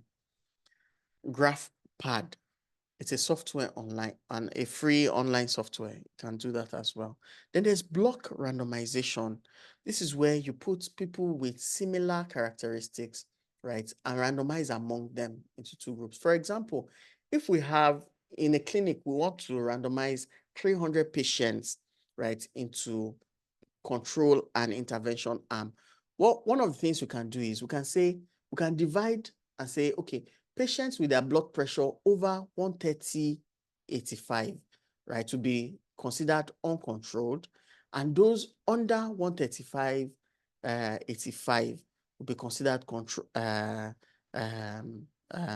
normotensive or normal, right? So what we can do is we can say, so that there is no chance that one group has more people with high blood pressure than the other, we can decide to block randomize high blood, uncontrolled and controlled blood pressure in both groups. So anybody that falls into uncontrolled, we randomize among them into two groups. And those ones that fall into controlled, we randomize among them into two groups. So on each, in control, we have people who are controlled and we have people who have uncontrolled blood pressure. While on the other hand, in our experimental group or in our intervention group, we have people who have controlled blood pressure and people who have uncontrolled blood pressure. In that way, we won't have a lot of difference between our two groups. With stratified, right, we can use it to achieve balance among groups in terms of the subject's baseline characteristics, right, or covariates. And this one is, we can just decide that, say, everybody with hypertension in Lagos State who have maybe one comorbidity, right, will be randomized. Sorry, our groups, right, control and intervention, that we want to have people from all the LCDAs, right, in both groups, and there must be people with there must be known hypertensives. Then we now further divide our hypertensive group into people with control, people without control, and then of course we now also include people without control who also have a comorbidity. All right. So in that way, we have stratas within our block randomization, right? On the other hand, when we do stratified and we find out that maybe there's still an imbalance, maybe one group has more people with comorbidities than the other. So we now manually adjust that by bringing people from the group that has more patients with comorbidity to the other. So it's that added manual juggling right, to get a balanced risk in both groups that leads us to covariate, adaptive, stratified. So these are two sample, I think we have 4 here, sample experimental research design, just to help with your understanding. So let me go with the clinical trial. You can read the other as well. A company wants to test the effect of their sports nutrition bar. So they recruited students at the Araba campus to participate in the survey. Students were randomly assigned to either treatment or control. Participants in the treatment condition ate 2 bars, while those in control ate similar looking bars, which is placebo, tasted nearly identical but did not contain nutritional value. Right, 1 hour after consuming the bars, they will now ask the participant to run on a treadmill at moderate pace for 15 minutes. We record their speed, their breathing rate, and level of exhaustion, right? The results at the end indicate that participants that ate the nutrition bars ran faster, breathed more easily, and reported feeling less exhausted than those that ate the non-nutritious bar.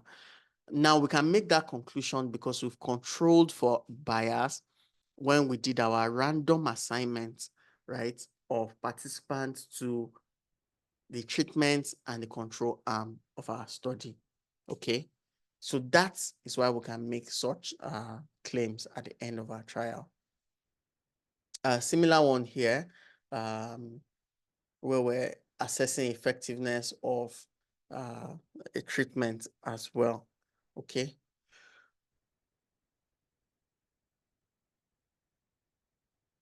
So with that, with these examples, we've come to the end of experimental quantitative research design. Okay, and under experimental quantitative research design, we talked about 3 main examples. One was pre-experimental design, which we talked about 3 subsets, one group case study, one short case study, which involved just one group that you measure the impact after the fact. We looked at one group pre-test, post-test research design, where you measure, you intervene, and then you measure within the same group. We looked at an added advantage where the one short case study research design, instead of just having one group, we also have an additional group where you do intervention for just one group, and then you measure the variable.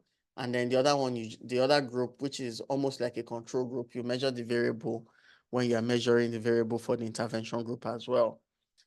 We said that there's a severe limitation because one, it cannot generate cause and effect results for us. Also, secondly, we talked about quasi-experimental research design. And under quasi-experimental research design, we said we have 2 groups, control and intervention. And that the difference is that in quasi-experimental, we do not have any random assignment. If we had random assignment, it would be the same as true experimental. The only difference is there's no random assignment of patients to groups. And in quasi-experimental, you have 2 groups. You measure before, you do your intervention, and you measure after, okay, for both groups, and then you can compare your end results. We said that in this case, you can identify, we can use it to identify if there's any need to go further to do a clinical trial or a true experimental research. And we mentioned that it meets 2 bases, 2 basic considerations. One, it has 2 groups. 2, the intervention comes before the measurement. Now, we also talked about true experimental research. And we said that in true experimental research, the main things, there are 3 main things that it satisfies. One, there are 2 groups. There are 2 groups.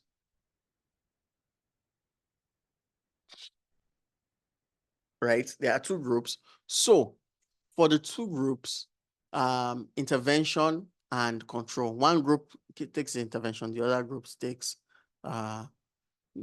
does not take the intervention. So both of these groups, there must be randomization into uh, both groups, right? There's a variable that must be that we can manipulate. That's the researcher can manipulate. And then there's random distribution of participants into both groups, right? Two groups, a variable that can be manipulated, and random distribution. And we talked about the two groups. We said one is intervention arm and one is control arm. And then we said that when there's an established treatment already, right, then you cannot do placebo controlled. You need to do active control. So you treat the patients with the established standard treatment guideline, right, while ensuring that we do not lose, while ensuring that we are ethical, right, in our in our research work. So after we talked about that, we talked about variables. We said our controlled variable is usually our dependent variable. It's the one we manipulate. Our independent variable is the one that helps us decide how to interpret the impact of our intervention. After that, we talked about randomization and randomization techniques. We said why we do randomization is to remove bias, both personal bias and accidental bias.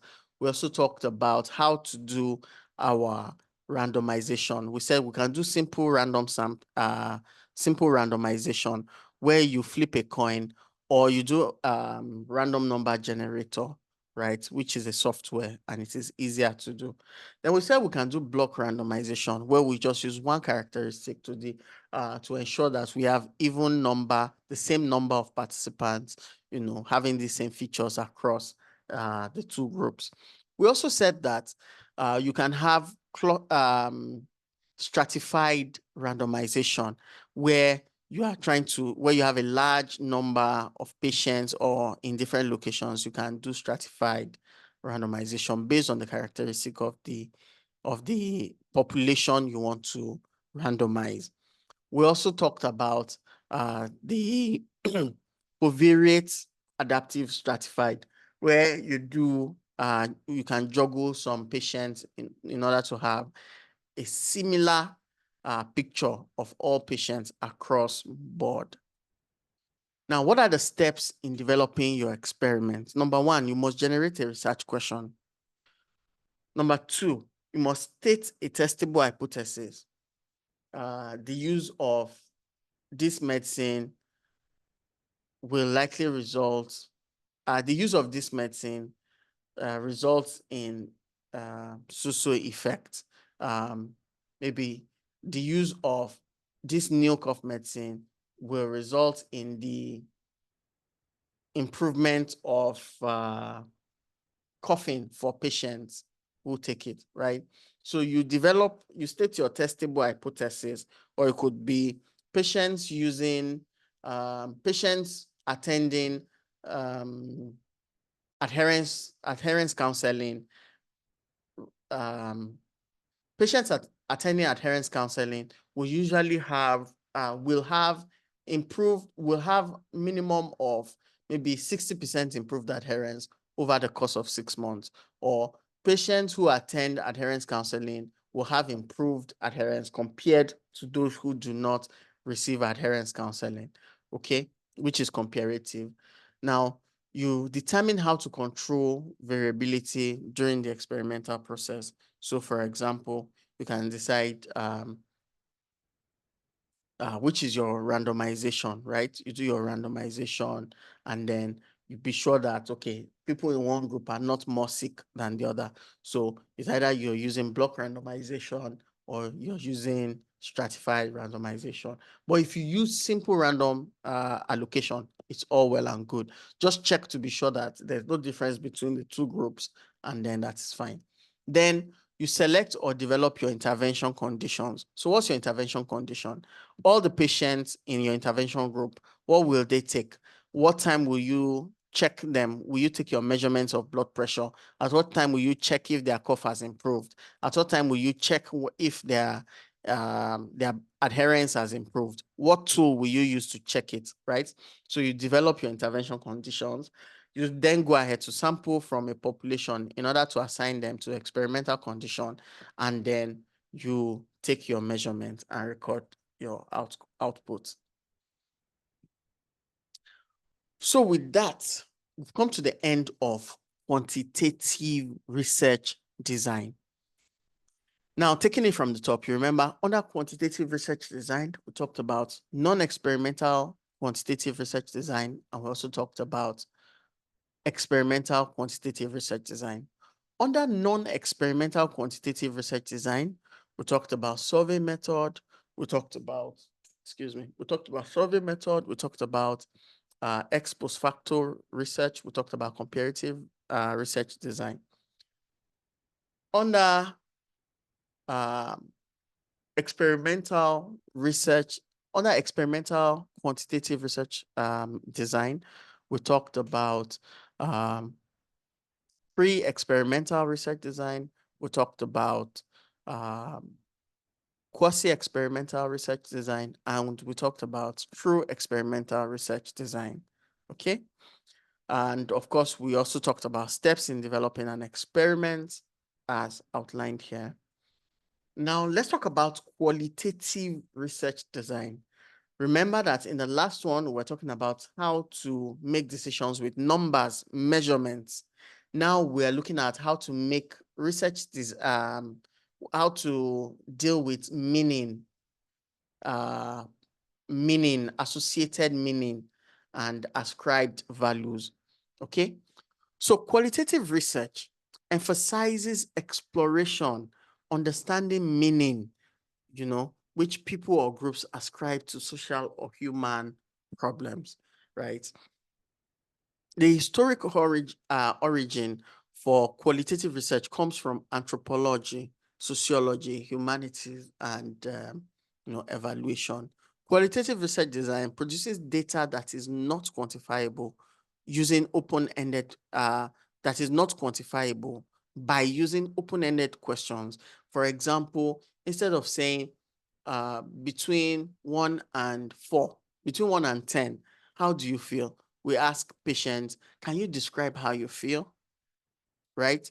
So, can you describe how you feel? It's not, it cannot be written down as I feel fine. So when you say fine, how do you mean fine? Fine in terms of what, right? So we prod people to ensure that they can describe what they're experiencing, okay?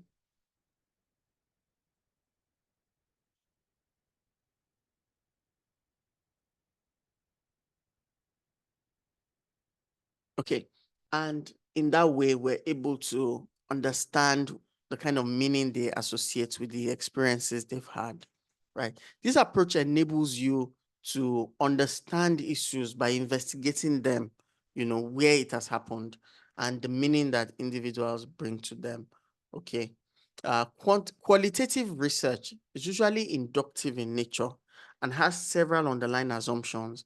These are the assumptions when you want to do qualitative research. One, reality is a social construct. So two people may go through the same event and come out with different perspectives. So reality is a social construct based on how we based on our culture, how the kind of influences we've experienced, our worldview, our different aspects that we have been exposed to. So the assumption one is that reality is a social construct. Two, variables are difficult to measure. They are complex and they are interwoven. So some things are pleasant, even though they may be rooted in unpleasantness. For example, death can be seen as painful because we're losing someone who is dear to us, but we are happy because they were suffering from cancer or one disease or the other, and it's better that they are gone, right? So variables are difficult to measure, they are complex, and they may be interwoven. Now, there is also a primacy of subject matter, and data collected will consist of the insider's viewpoint, okay? So we trust that these people that we are speaking to are people who are experienced in that area of research. And so whatever they are saying, we're taking it as, germane to our understanding of whatever they've passed through.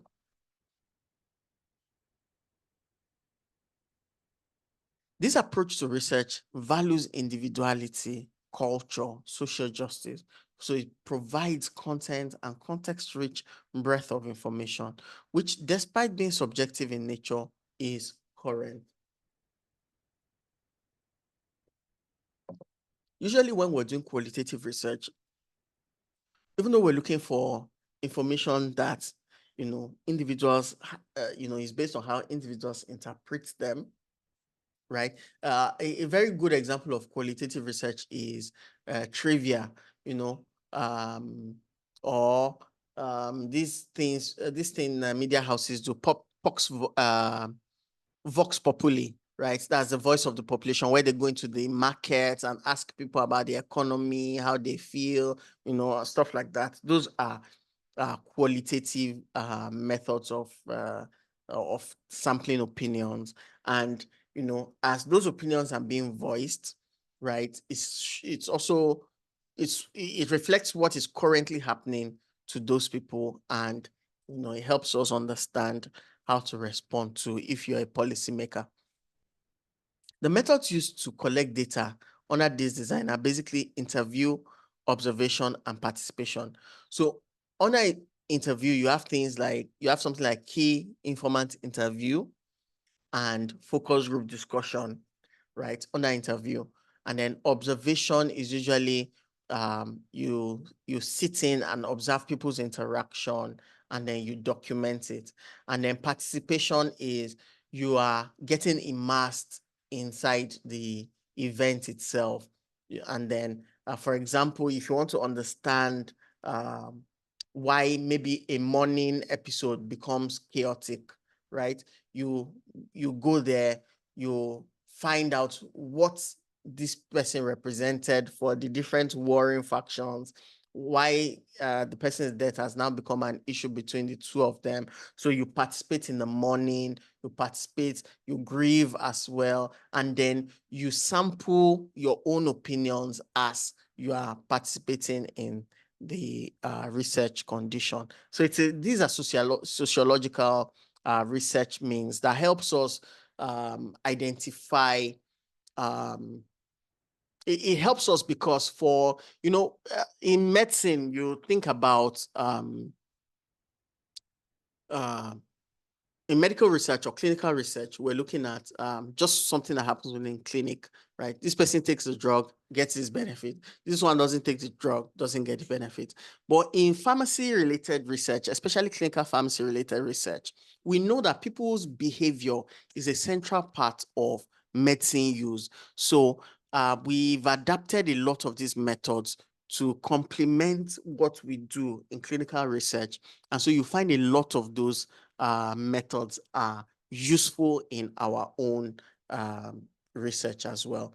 Examples of research design in this subtype, you find things like case study, narrative research, phenomenological, grounded theory, ethnography, action research.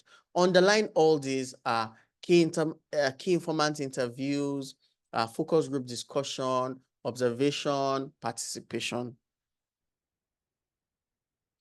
Now, the last class, which I had mentioned that we're going to look at, is mixed methods. It's a combination, like I said. So what we do in clinical pharmacy research is mixed methods, right? We usually integrate qualitative and quantitative research and data in our research study.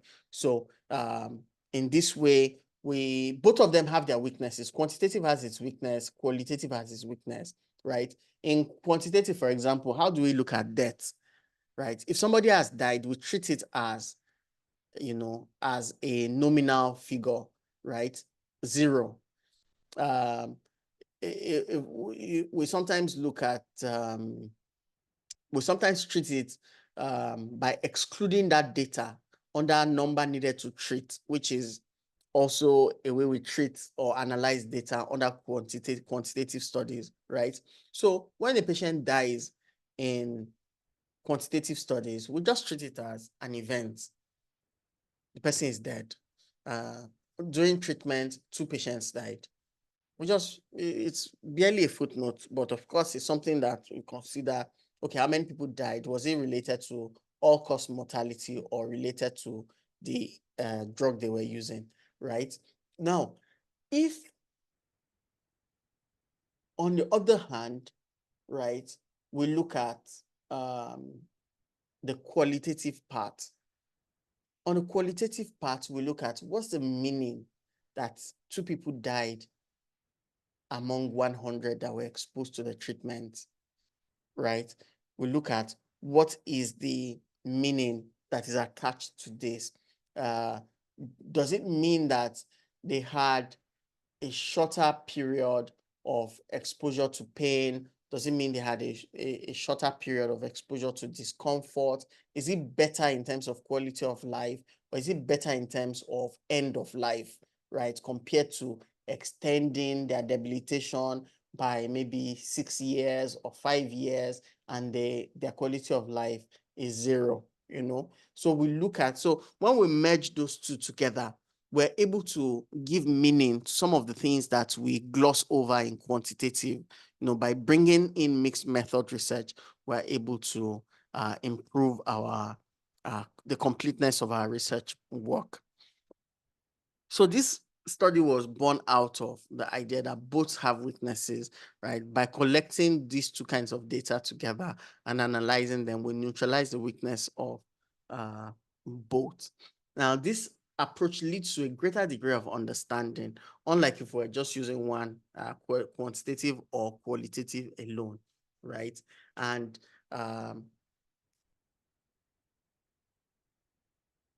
the exhaustive way you as a researcher integrate these 2 forms of research data will depend on the nature of the inquiry and the philosophical outlook, because there are 3 distinct philosophical outlooks for mixed methods research. I think we saw it earlier on. Let me see, just to point it out. Yes. There's convergent, there's explanatory sequential, then exploratory sequential as well. Okay, so with that, we've come to the end of research design in our discussion. Let me just take us to the last aspect, which is choosing the research design for research. The essence of research design is to achieve our objectives clearly, objectively, precisely, and then without spending so much, right? And then control for errors and bias. So as a researcher, you're expected to be able to identify an area of interest, analyze literature in that area, and locate a research gap. The gap should be critically analyzed and framed into research objectives and research questions with researchable variables. A research design is built on concisely framed statement of the problem. Youth, yes, young people living in Lagos State do not have access to contraceptive. Simple statement of problem. Or young people, access to contraceptives for young people in Lagos State is still moderated by bias and cost. Okay? Simple statement of problem. Research question. What are the factors that moderate youth access to contraceptives in Lagos State? Clear research questions, and then a clear sense of research purpose. So you know that what you are doing in your research is you're collecting data about the things that surround the experience of a youth trying to access contraceptive. Okay. It also helps to make coherent and justifiable decisions, right? Your research design helps you to make coherent and justifiable decisions about the kind of data to collect and how to analyze it. So having prior knowledge of these different types of research design and guidance by careful analysis of research statement of a problem, careful analysis of research, statement of the problem, research questions, conceptual and theoretical framework, and analyzing relevant literature, right? You should be able to select the most appropriate and relevant research design for a study. So usually I'll just give you a question, right? Under this, I would give you a question in the exam hall, and then you now decide on the research design that will fit the most befitting research design to answer that question, and then you just design a method for it. Okay, I'm going to show you a sample. I'm going to do an example and send it to you as well, right? So a qualitative or a quality research design comes up with a plan which incorporates the research problem, the research question, the collection method, organization and analysis techniques to form strong evidence of answers to the research questions, and even convince users to accept that the findings based upon them are reasonable inferences. So this is what we think of in terms of the structure of your method, right? So this is why we say putting it all together, right? So if you're designing a research method, you start by stating your study design. Is it quantitative? Is it qualitative? Or do you want to use mixed methods? Which is the most suitable? Justify it. Location or research setting. Where will your study be done? Describe it a little, okay? Lagos State. Lagos State is a cosmopolitan city with about 6 million residents. It is located as a port city in Nigeria. It is mainly populated by Yorubas, and it has, because of its cosmopolitan nature, it has a representation of almost all the ethnic groups in Nigeria. It has 6 administrative divisions: Ibile, Island, Badagry, Ikeja, Lagos, mainland, and Epe, right? Just basic description of your location. Then you describe the population or the sample. Who is your research question seeking to answer questions about? For example, if your question is, hypertensive patients in LUT adherent to their medications, so what is your population? Your population is all hypertensive patients attending LUT, right? But now you have to sample them, right? So what's going to be your sampling method, right? What's the most appropriate sampling method to pull out a sample size from this population, right? Are you going to use stratified sampling? Are you going to use, tell us what kind of sampling method you'll be using, and then tell us your sample size, how you arrive at a sample size, what's the representative number of people that you need for your study. In a qualitative study, if it's focus group discussion, you want to do 12 people, 6 to 12, in fact, 6 to 18. So we usually choose 12 people. If it's key informant interview, you sample all the knowledgeable people, at least up to 24, 36. Then for quantitative studies, using Fisher's formula, the number will usually rest between 385 and 405 people, right? So all of those are important. And then you now go to your sampling process, right? And how you are choosing your sample, what kind of sampling method you use. We also talk about, if it's a clinical study, this is where you tell us your randomization process, right? And of course, you define for us your inclusion and exclusion criteria. Okay, so your inclusion criteria: all patients diagnosed with hypertension who are adults and attending LUT.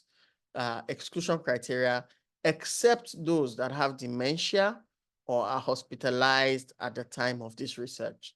Okay, so what your exclusion criteria does is take away some of these people that you have included who are not, who are going to either make your work more complex or make it more tedious. Okay. Then you talk about your study tools and what you are going to be using to collect your data. Then what's your data collection protocol? You describe it for us, right? Just as this simple description. Then data analysis, describe how your data will be handled. For example, descriptive statistics will be used to summarize demographic data, while inferential statistics will be used for comparison of variables, right? If it's a qualitative study, you be telling us some things like descriptive statistics will be used to summarize demographic data, while thematic analysis or ethnographic analysis or, your qualitative analytics method will be used to compare meanings, values, assigned to things. And then finally, of course, you have to tell us your ethical considerations, right? Mention the ethical review process and approval if you've got one, and also describe how you handle the data and store it. I'll be looking forward to your questions, while I also, like I mentioned, right, I'm going to send you a page on how to determine research, on how to determine how to analyze data, right? But importantly for your exam is method, how to design a method. So I'll give you a question around that, and then you design a method. Most likely something around a survey. Okay, so which is why I said pay attention to that. Also pay attention to those important areas that I emphasized: randomization, sampling. Please pay attention to those as well. I will send, worked examples, like I mentioned. I'll send a work example to you after this class as well. Thank you very much. Have a blessed day, everyone.